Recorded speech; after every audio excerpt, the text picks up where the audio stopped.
Welcome to the Pastor's Connection podcast, where we delve into the heart of ministry and explore the challenges and triumphs of pastoral life. Join us as we connect with inspiring leaders, share insightful stories, and equip one another with tools for effective ministry. Together we can foster a community of support, encouragement, and growth in our calling. I am your host, Thomas Osterkamp, and I help lead Pastor's Connection Network along with James Bell.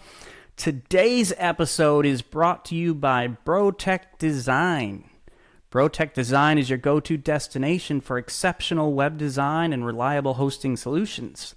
They create stunning websites that captivate your audience and ensure seamless performance, helping your church or business thrive online. Elevate your digital presence with their tailored services at BroTech Design.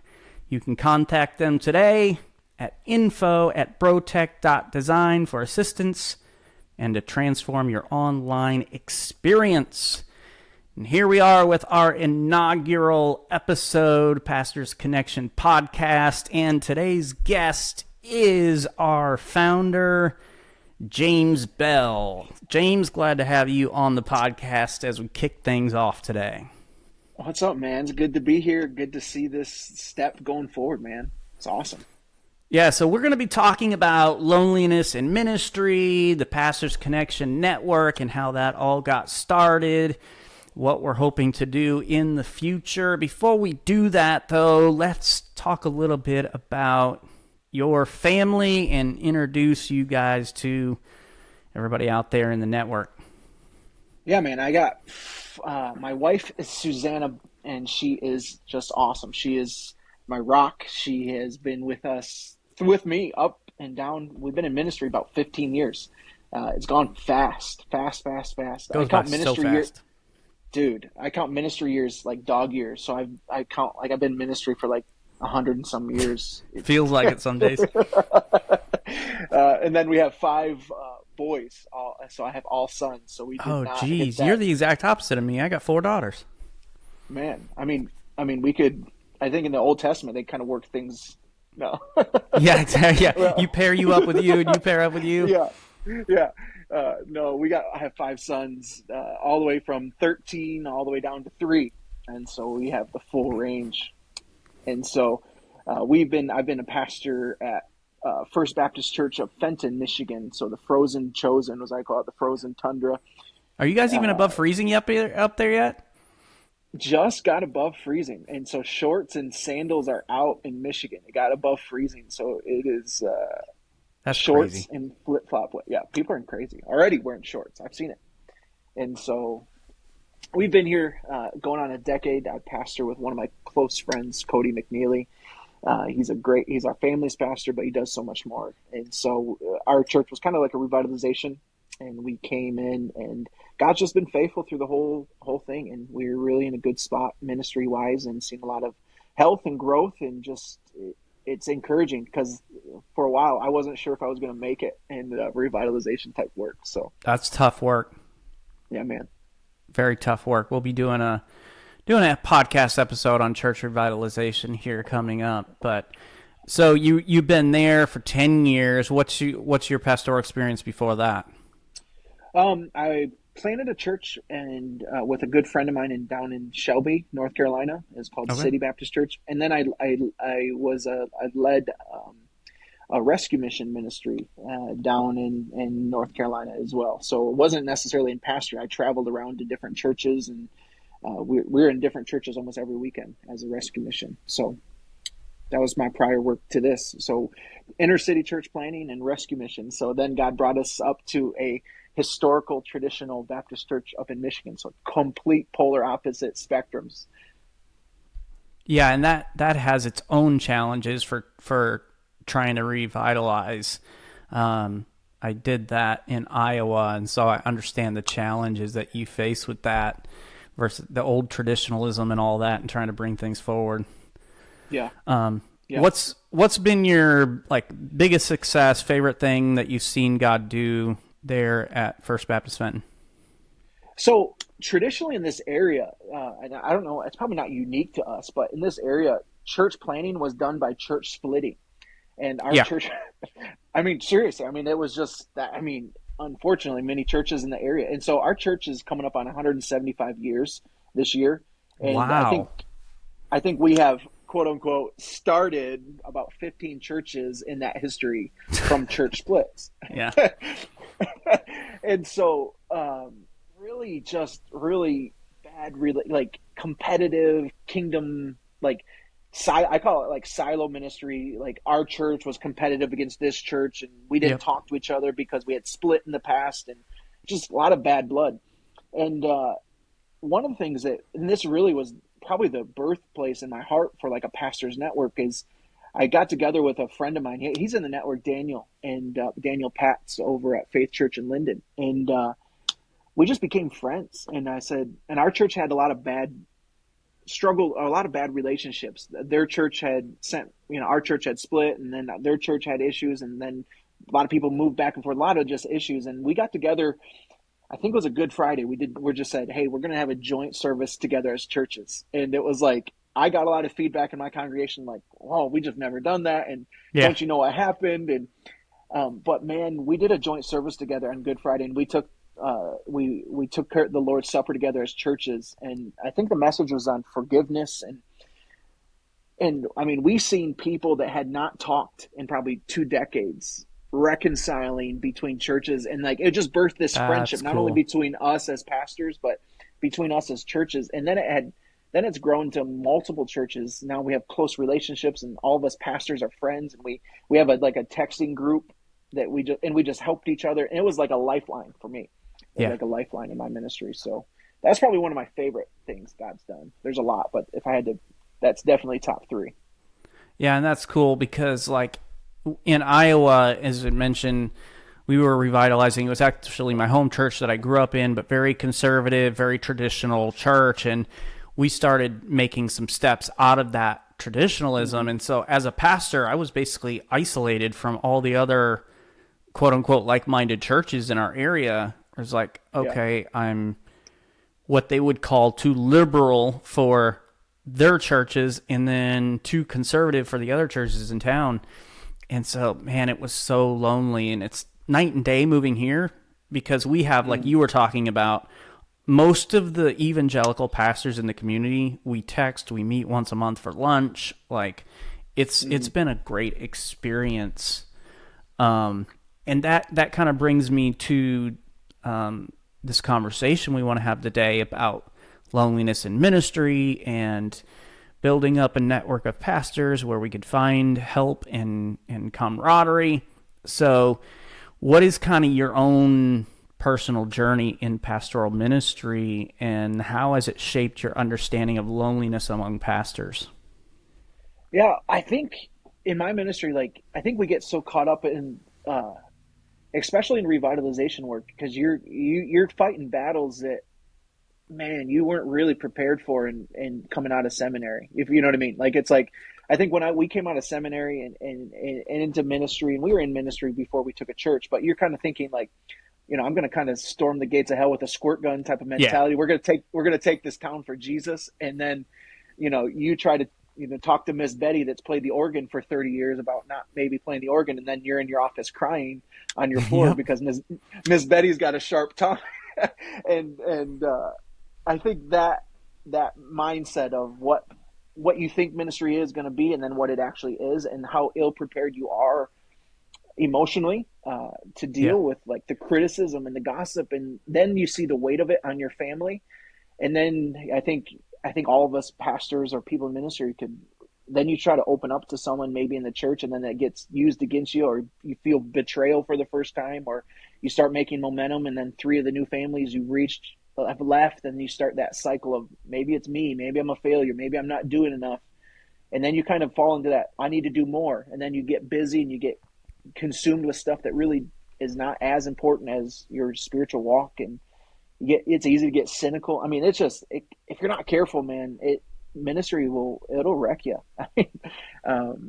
So that's kind of, and then you get lonely because you feel like you're the only one. And if you don't have other brother pastors in the area or someone to talk to or a mentor, you just get isolated, you get alone, and you get cynical and you get discouraged. And I talk to guys all the time, depression and discouragement and ready to quit. And their marriages are Yeah. struggling because their wife can't handle the load, and the pastor feels torn with the church and torn with his family, and then he's all by himself. He feels like he can't even open up to his wife, and I mean, it's just the spectrum is huge when it comes to pastors and where their hearts are. So, but that's where Yeah. I was. That's really where I was too. So I've been there. Yeah, it's definitely a big burden, and you talk about the weight of being a pastor. I remember when the day came and I was voted in as lead pastor. Our pastor was retiring, so it was literally he was pastor up until December 31st, 2009, and I became lead pastor January 1st, 2010. Mm. And I remember we were having a church lock-in with the teenagers because I was the youth pastor. And midnight crossed over, and one of my teens, who was actually the pastor's grandson, said, "Hey, the church didn't burn down." I'm like, "What are you talking about?" He goes, "You're the pastor now." And all of a sudden, it just like this weight like came over me. And I Mm. think about what Paul said about that which cometh upon me daily, the care of all the churches, and understanding that weight and burden. And unless you're in it, you don't understand it. Right. Like I didn't understand it, and so that itself can lead to loneliness. Now, as you grew up and things like that, did your pastor have like other good pastor friends? Was he kind of like a go it alone type of person? What was the example that you kind of seen set before you? Well, I was actually saved a little bit later in life, so I didn't have really the privilege. I mean, I was taken to church a couple times as a kid, but I had a mentor of mine that when I was first saved, the church, he took me right under his wing, so I learned a lot from him. But what I realized quickly, even just being saved and mentored early, um, was that most churches they don't get along together. They don't talk to each other. They're almost in competition with each other, Yeah, and so there's this mindset of, well, we're in competition with them, and our church is better than theirs, or even some of the sense of like, if you go to that church, like you said, they're liberal or they're too conservative or they're legalistic, or they're so you have all of these things that really don't matter in the scheme of Christianity. These churches are nitpicking, especially in the context of America. I mean, these churches nitpick each other so much, and they split hairs, and they splinter and they fracture, and there's really no fellowship. And our communities feel that because they're like, man, there's a yeah, church on every corner, but why? What is it? What makes you so different than them? And then you really face that question, like, I don't know. I don't know. So the example that I seen was more, I call it silo ministry. It's like we focus on what we do. We don't really fellowship with anyone else. Joint services really weren't even a thing. It yeah. was like kind of like almost like sinful for you to consider going to another service or joining churches because of stuff like that. Yeah, and it's funny because often ministry leaders have this scarcity mindset when it comes to reaching people. And it's like, I mean, there's 8 billion people in this world.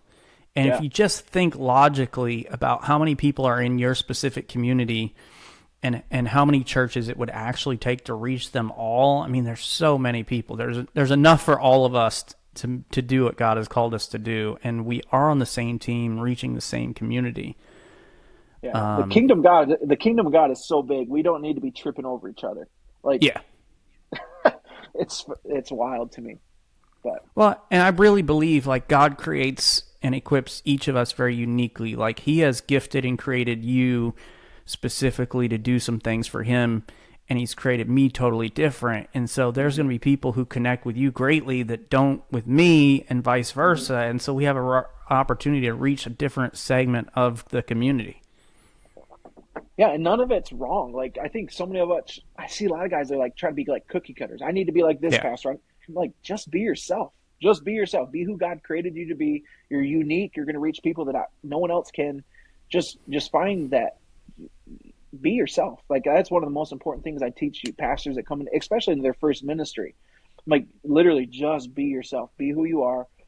Don't try to be like someone else. Don't try to preach like someone else. Don't try to do things because you've seen someone else do them. Like there's wisdom in learning from other guys, but you have to really just be yourself and be comfortable with who you are as a pastor too. Yeah. And that took me some time to figure out. I became lead pastor at 29 years old.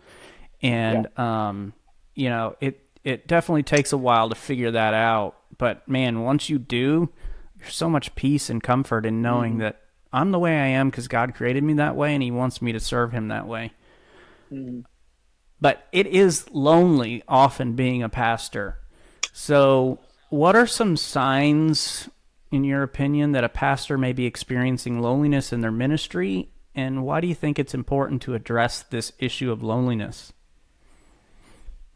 I always ask guys. I said when someone will reach out to me in the network, especially more context in the network, they'll reach out to me and they'll be like, I so appreciate the network. I appreciate talking with people in the messenger groups. I met so and so, and I've heard this said a couple times. Like this is my first like friend I've had in ministry, and it's like, Wow.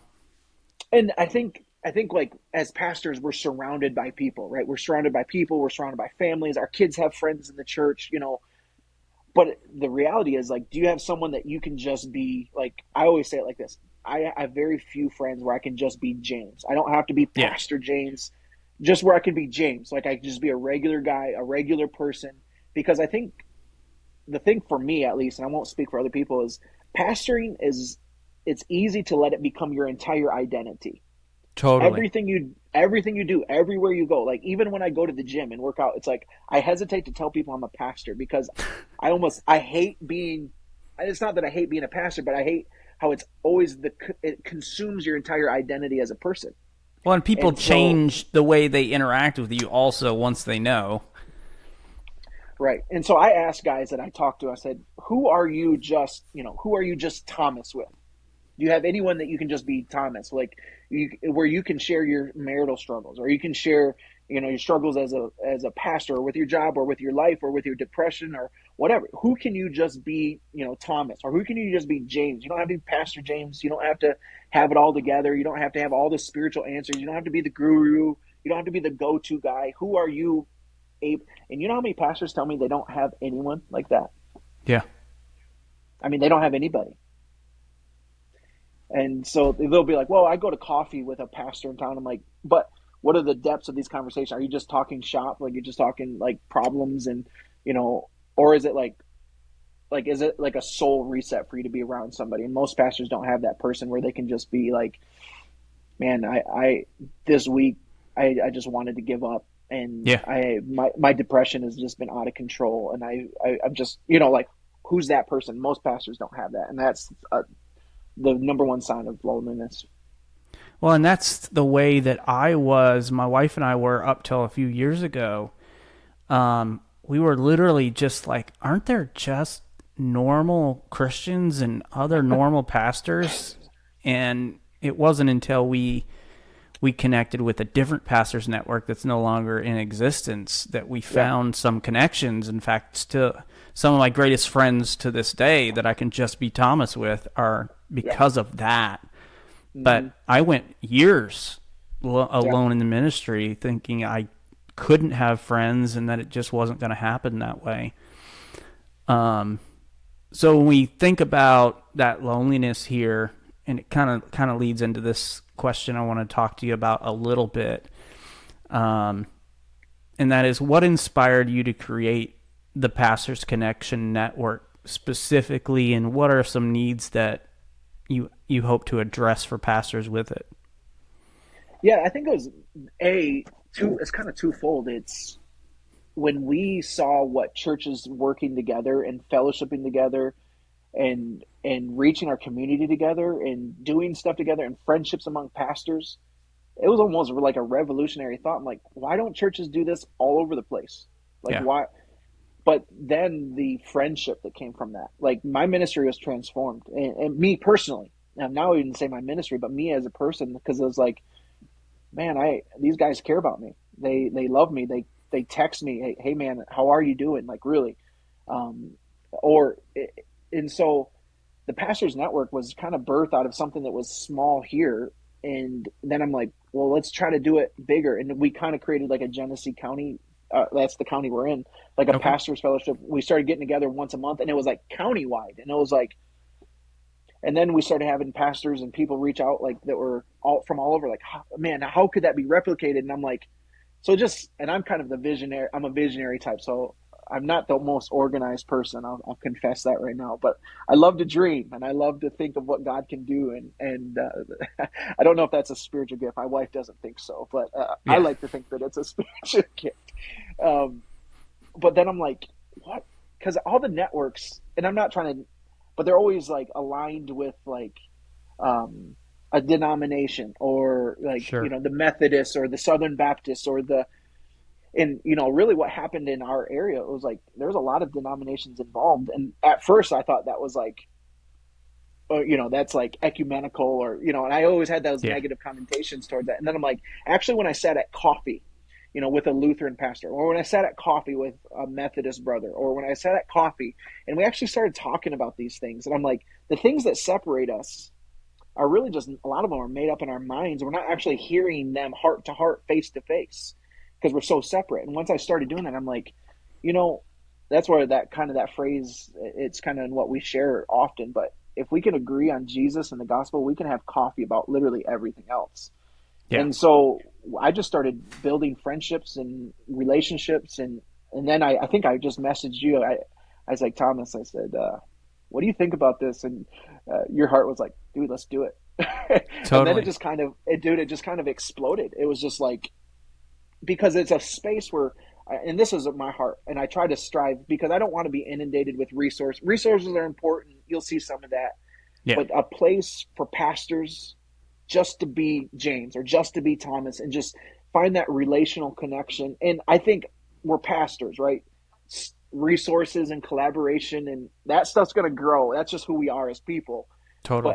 But creating that space for anyone to come in and just be like, hey, I can just be myself here. I don't have to worry about arguing about politics, or, what you believe about X, or, what we believe and why we're better, but just a place where pastors, ministry leaders, pastors' wives can just come and be themselves, be transparent, open, honest, and get poured into by several people that understand and create relationships. That's kind of what was the original goal.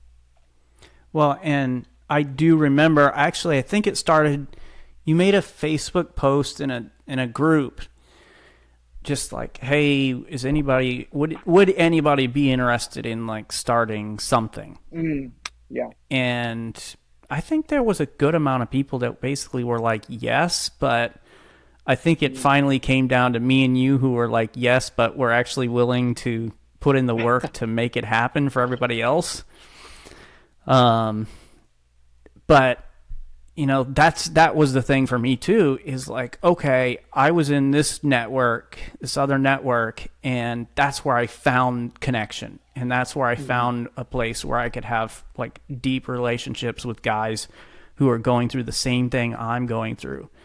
And and my desire, that's the thing that linked us up, is hey, we want to build that for other people who are out there, who Mm. are lonely, who are discouraged, who feel like they have nobody physically to talk to. I mean, obviously we know we have a savior who never leaves us, never forsakes us, but sometimes it's nice to actually talk on the Mm. phone with somebody or sit down face to face, Right. and to know that, hey, I've got somebody here that to listen to me. So Yeah. that was A what lot of drew me to you. people, yeah, a lot of people have asked me, like, what's the difference in between us and other networks or conferences? And as a pastor, like when I would go to conference, it was like a pep rally kind of thing. But I Yeah. always felt like just a regular pastor. I just pastor a regular church in an average sized church in a regular town. And I always felt like, the guys that were speaking were kind of like untouchable or almost unrelatable. And it was good and it was Yep. encouraging. But when I left a conference, I might have had books and I might have had these things, but I really didn't develop many relationships that would sustain me. And so this was kind of to fill that gap of focusing mainly on the relationship first before resources or, anything else. So just Well, being and regular guys and the relationship will make all the other stuff better when it happens. It's like, right, right. it will mean more to me to hear from somebody that I have a connection with and I know that person, um, and all those sorts of things. So we talked about the need in our heart for pastors to find connection. So let's just talk about the network a little bit and what we're trying to do. We started the group, I think, in August. of last year, and as of this morning, we have 2.7 thousand ministry leaders in the group itself. But how does the network provide support and resources for pastors who may feel isolated in their roles? Yeah, I think as someone comes in, I think the main thing is we want to connect them to like a messenger group or get to know them. And that's hard in a Facebook group. Yeah, But I think as we grow and as we get used to it, and that we're gonna really try to drill into being very intentional about connecting guys and making sure, they have at least someone, and then a messenger group, but also getting smaller. So the resource, I hopefully to be the main resource, is a relationship that we can help them develop, whether that's a mentor. And so there's partnerships with like Barnabas Ministries or like with 10-9 or with different relationships like that. But also that relational connection is one of the main goals. But also I think, you see so much of it. And so finding that relational connection is my heartbeat, is to make sure that people have a space and I don't know what that's always going to look like. Like as we kind of started this thing, it was like, it's kind of like at first it's kind of like building an airplane while it's kind of already flying in the air. yeah, And because so, it's exploded and gone nuts. and so, people always tell me, ask, what's the goal? And I said, well, I want to keep the heart the main thing. I want to keep the heart a place for pastors to be themselves, where they can take off the pastor title and just be themselves and have a relational connection and develop, and I love when I see posts like, I know it was anonymous, but I think it was in the group yesterday. I think it was like, I'm really battling with depression. Yeah, That, and I just seen what, 30 some, 40 some comments of people pouring out or reaching out or sending private messages, or that to me. And I've seen several posts like that, or like behind the scenes, someone will reach out and just say, I don't know what to do. I'm at a loss. I feel like the deacon board has risen up against me. My family has no financial support. Half the church wants to leave with me. My wife wants to be done with ministry. Um, it's basically just reaching out to you. And for them just to even have that space for them to reach out to somebody, to me, yeah, is the whole heartbeat behind it. So, yeah, definitely. We had somebody reach out in the group, and they were just talking about, hey, we're going through a difficult time right now, and they kind of explain some of the situation. And so I click on it, who it is, and I see they're about 60 miles from where I'm at. I happen to be 60 miles from where I'm at. So I just reached out to them and said, hey, I'm not far from you. I'd love to sit down and just chat and everything. And so we were able to, I drove about an hour and went and sat down and had coffee with them and just let them pour out their heart and just let them know, like, hey, I know it feels like you're alone in this, but you're not alone. And I think that's one of the greatest things that we can do for people, is just provide that listening ear, that shoulder to cry on, that pat on the back that's saying it's gonna be okay. So when we think about these people who are coming into the network, what are some strategies that you would encourage them to implement in order to foster meaningful connections with each other? So not just about James or Thomas reaching out, but what can they do to make an impact themselves? yeah, I'm going to be pretty bold. We to foster relationships, we can't allow the stuff that has divided us for all the years to be the main thing. Like, so I'll be in there and I'll remove posts that I'm like, I understand, like, we're passionate about stuff as leaders, Yeah. but the priority needs to be, I am here to serve, to uplift, to encourage, to edify, to empower, to come alongside someone first. I Yep. don't need to come. I don't, and so I'll be quick to remove stuff that's like very, very leaning either politically or, very nuanced with doctrine, and kind of Yeah. like, I just don't, because that's not the place for it. Like, there's plenty of other groups and networks that, if you want to be with, align yourself with, I'm a premillennial Baptist, and you go down this list, or I'm a Methodist, and everything has to be. That's not a good place. This group's probably not the good place for that. No. This is a place where we want people to reach out and people to say, hey, I'm here, or you can message me, or you can, and really foster that relationship first. And even in the posts, even in the things, and it's fine to ask for help and it's fine to ask for resources, but really the heartbeat is really to find that place where you can feel safe. And so when I ever see any like things like attacking, or I kind of remove it right away, because that's not the place for it. So I would encourage people, like, when you to catch the heart of this group is to be edifying first. Yeah. To put aside the other stuff. Put aside, when a pastor is about ready to even end his life because his ministry and his family and his finances and all of life is overwhelming, the last thing he needs is to get into a debate with someone that might be different than him theologically. That's not what they need. Yeah. And so I want this to be a place, like, it's a place that you can run to first after that horrible business meeting where half your church walked out and you don't know what to do, or that you feel like deacons are nitpicking your family and asking you questions. Like, this is a place where you can come and you can just pour out, and it's safe, and it's people that care, people that have been there, and people are going to walk through it with you. And even if you get fired, you're still going to have a network of people, a family that'd be like, hey man, I know you just got fired up in New England, why don't you come down to Florida? It's way nicer. Yeah, it is. In a sense, I've had guys tell me it feels like a security for them too, because when you feel alone in ministry and you don't really have like denomination even, or you kind of like alone, you feel like some guys put themselves in really unhealthy churches. Yeah. And stay because they have nothing else to follow. So this is a place that it's also a security too for a lot of guys. Like, hey, I can have courage to lead my church and do what's right. And there's a network of people that are cheering me on, that support me, that are encouraging me, they're sharing wisdom with me, and it really helps feel that need that they're not alone in this. So, yeah, and I would kind of share for those who are listening, those who are watching on YouTube, that listen, if you are preaching and teaching Jesus is the only way of salvation, we are for you.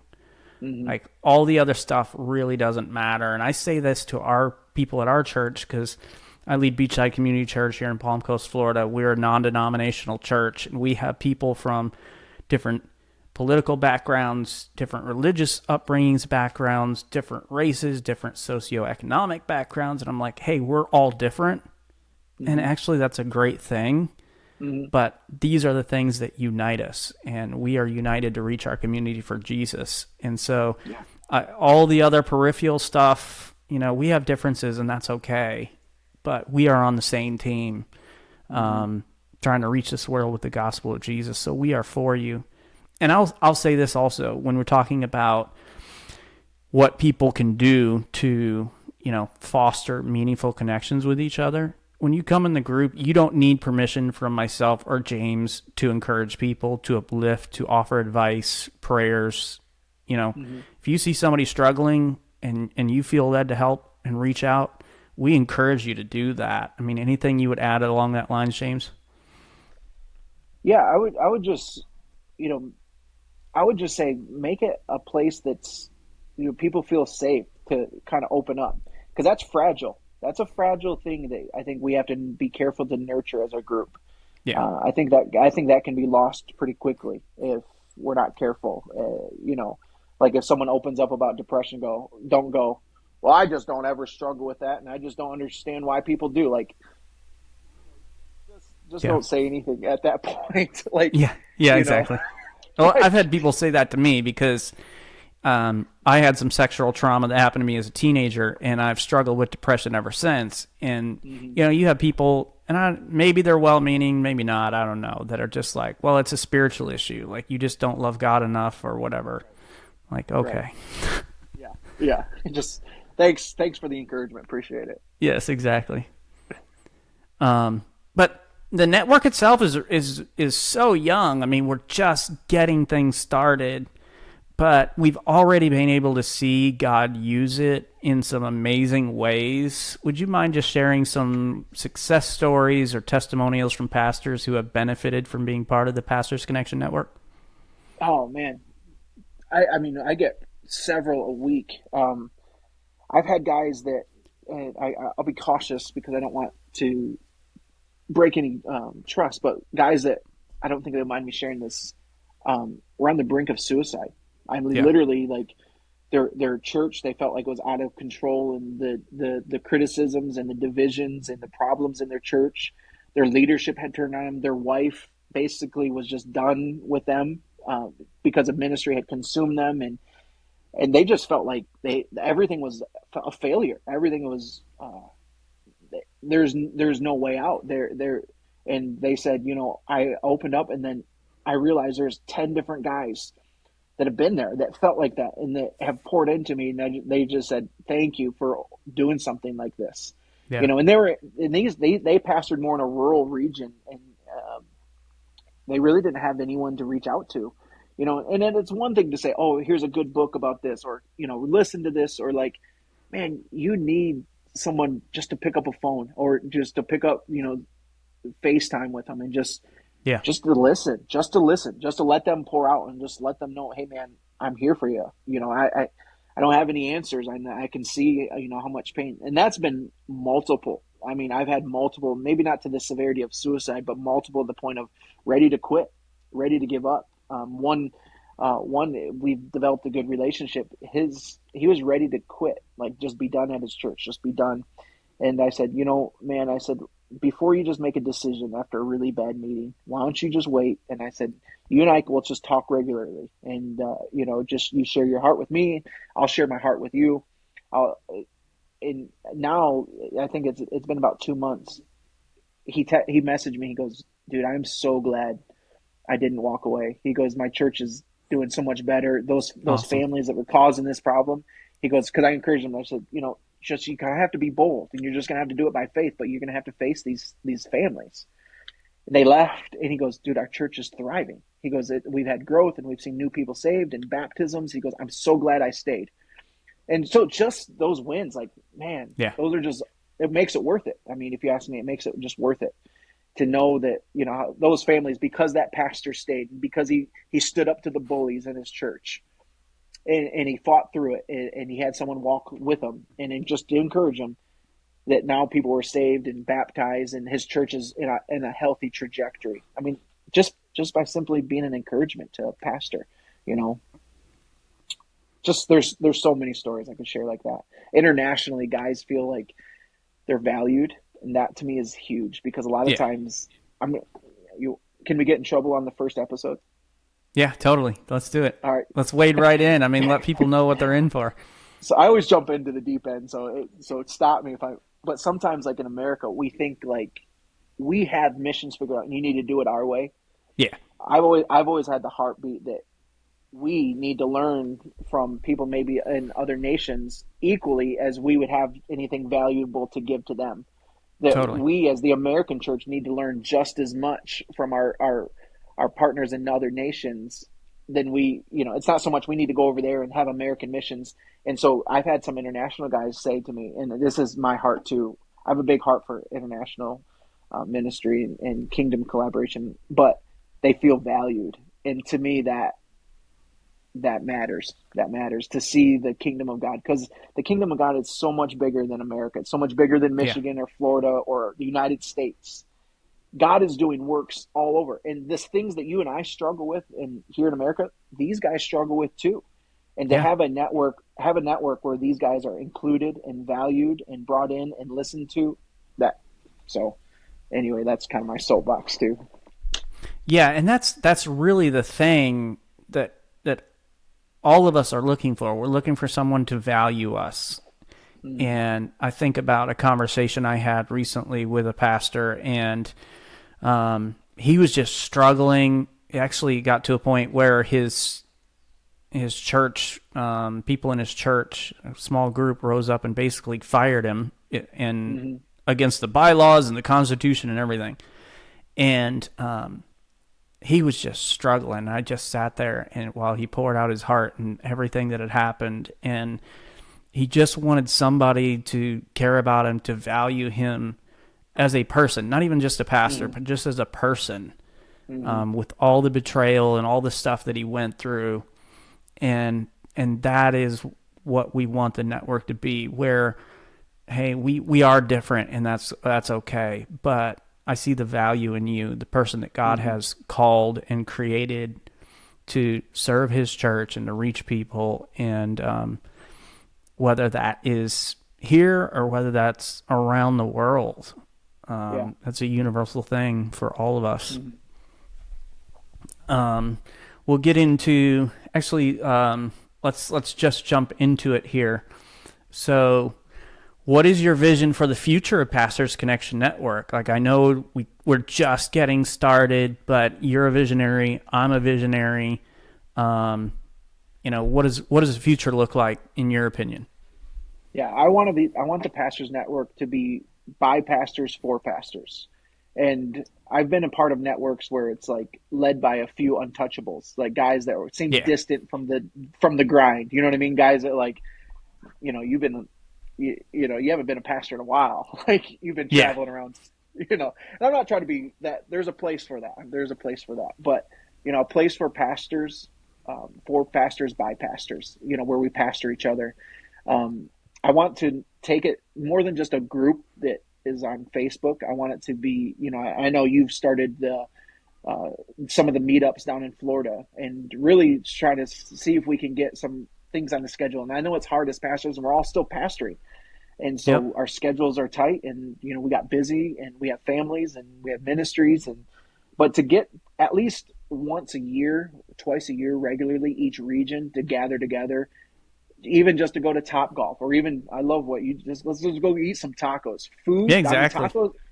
Dude, if you're ready to quit, just go eat some tacos. You'll feel a lot better. Like, Yeah, tacos make everything better. yeah, and if you get a margarita, no one's gonna rat you out. You can Nope, yeah. do you? And hopefully it'll be far enough that you won't get caught in your hometown. No, I'm That's kidding. funny. A place where there's like driving up and having coffee, see that expand. Other guys even take that load on, like, hey, I think Jeremy Rands posted in the group, like, hey, if you're willing to travel and preach for these smaller churches so they can get away, or like the Barnabas Ministries and the free retreats they're offering pastors, like just seeing like that, like being poured into it, expanding that. I would love, my heartbeat is to connect pastors with a lot of these pastors internationally. So you want Yeah, to talk about loneliness? I mean, some of these pastors that are leaders in remote regions around the world are extremely isolated and alone. And having that space for that too, and so I've done a couple overseas trips, especially to Thailand. I'll be hopefully going to India next year. Um, some some of the greatest work that's happening in the kingdom around the world, and no one knows about it, and it's yeah, just awesome. And I want other pastors to be able to participate and see that, and to know that, man, the kingdom of God is expanding rapidly around the world. I don't need to be discouraged because I'm struggling in my church. Like, yeah, sometimes we get so focused about all the struggles in our church, and we start like really getting discouraged. But like when you are able to step outside of your little fishbowl, your little church, your little bubble, and you get to step out and see what God's doing all around the world, it just gives you a renewed fire in your soul. I mean, it's just, so I think all pastors should do that, in their at least some point in their ministry. I would love to see a summit. I mean, man, we're visionaries. We could talk about this yeah. for an hour, so I don't want to keep talking. But yeah, I would love to see so much of it. But I don't want, my heartbeat is I don't need to be the leader of it.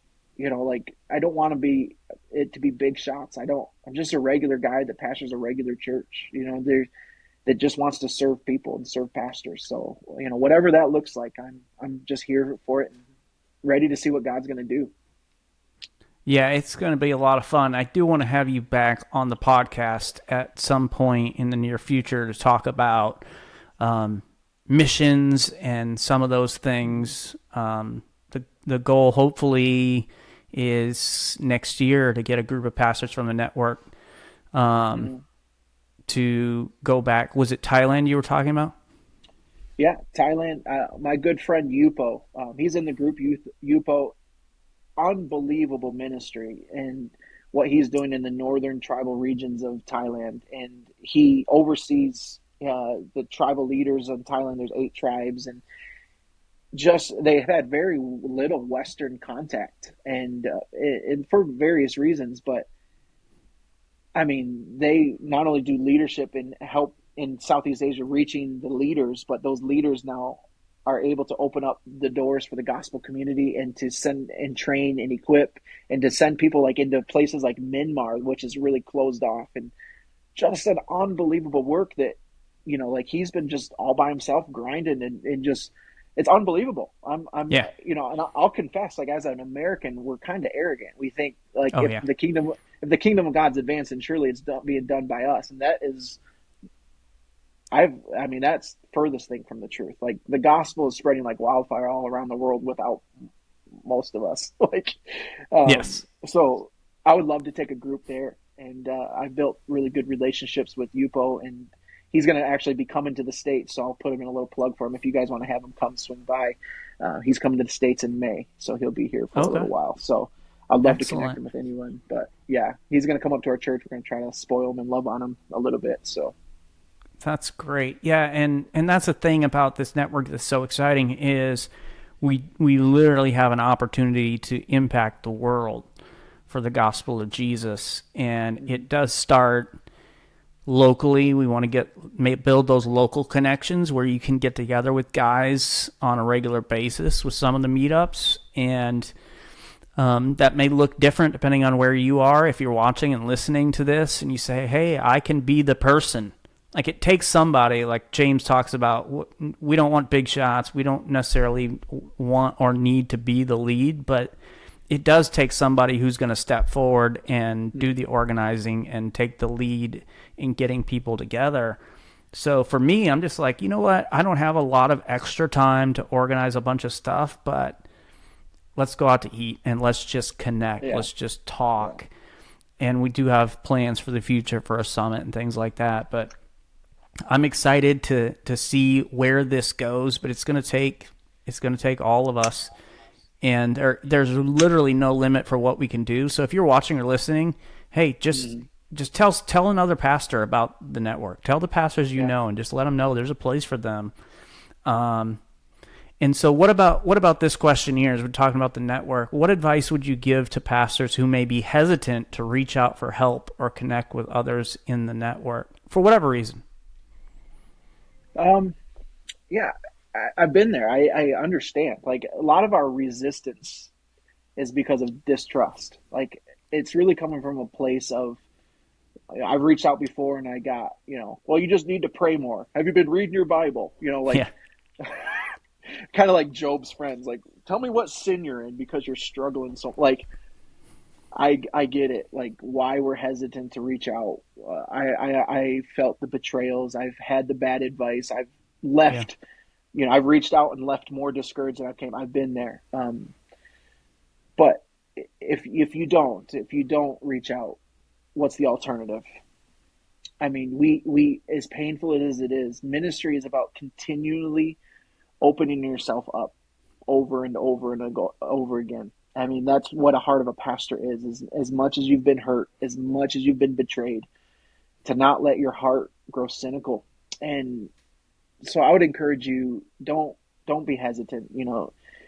Thomas is a much nicer guy than me. So if you're really afraid, no, yeah, no, I mean, I would love just to be there for you. I know Thomas, and there's 100 other guys I could list by yeah. name that would be open, yeah, to reach out to. And so just start, even just small. You don't even have to fully open up either. Just start the conversation off small.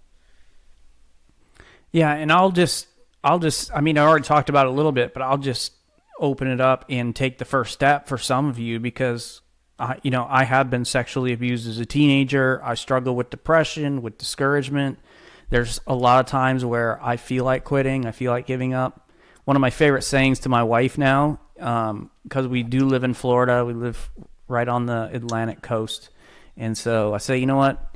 It sucks sometimes, but at least it sucks on the beach. So there's not much you can say or post that that's really encouraging for a guy that pastors in the frozen tundra. Thanks, I know, right? Yeah, yeah, not quite the same thing. It sucks, but at least there's a 10-foot of snow outside. Maybe if you like skiing, I guess, but I always say at least we're not in Ohio. I mean, that's there we go. There we go. We do love our pastors in Ohio, but a lot of pagans that reach in Ohio, so go get them. Yeah. But that's the thing. We take the first step, and we are leading an example of vulnerability. It is a safe place for you to be vulnerable. If you don't feel like you can do it in the group, you can always shoot us a message. I know James is available, so. Yeah. And can I add a little to that? Yeah. I don't want it to come across like, oh, we finally arrived and we're no longer discouraged or ready to quit. Like, because we have started it, like, my resignation letter has been written multiple times on Monday. I've been ready to quit even up until the last couple of months. Like, this is still an ongoing grind and a battle for us. And we're just trying to be vulnerable so you can be vulnerable and we can walk through this together. I mean, it's not like we're coming from a position like, oh, we finally figured out how to not be discouraged in ministry and ready to quit. Yeah. Like, we just found people who will hold us up and pick us up when we're down and discouraged. And that's the thing. Right. It's way better together. I mean, it's way better together. Well, and that's what Ecclesiastes said, right? Two are better than one. If somebody falls, you got somebody to pick you up. And that's exactly what we are for each other. So, I've enjoyed our conversation today, James. Where can people connect with you to find out more about what you've got going on and Pastors Connection Network? Yeah, you can just message me personally. You can, maybe we should probably put like more personal information out there than just social media. I didn't really think about that until you just mentioned that. However, whatever public way you want to put out there for people to contact you, is that okay? What socials are you on to start with? I'm on Facebook mainly. I don't really have a ton of time. People told me to get on Instagram. I think I'm on there, but I rarely check it. I'm too old for Instagram. Yeah, TikTok is like just my doomsday scrolling. Like when I've had an awful day, I'll just look at stupid videos. So really, Facebook is probably the best way to reach me through Facebook Messenger. And if you want to message me, I'll give you my cell phone number. You can have my personal cell phone number. Text me, give a phone call. So that's probably the best way. Yeah. Great. And you can reach us here at Pastors Connection Network by going to pastorsconnectionnetwork.com, or you can find us on Facebook at Pastors Connection Network, both the page and the group. You'll see James and I active in the group. If you need something, feel free to reach out. Thank you, James, for joining us for this inaugural episode. Look forward to having you back. Appreciate it, man. That feels like a big step. Feels like we're actually like we're official, like we know what we're doing. Yeah, well, keep your eyes open. James got a blog that's going to be going out sometime soon here. So now we've put it out into the world. You've got to get it done. Yeah, I'm better at when I can think about it and write it for a long period of time than I am to talk. So I just let it fly, man. I just let the words fly, and then whatever happens, happens. So sometimes that gets me in trouble, but I can handle it. I wrote a little political post today, and I usually don't mess with that, but I felt, and so I have already sensed my inbox I can see it. I'm like, I don't even want to deal with it. So, which reminds me, send all complaints to James's inbox. He'll take care of them for you. Yeah. Delete. Yeah. Thank you for joining us on the Pastors Connection podcast. May you be inspired and equipped to lead with grace and purpose until we meet again.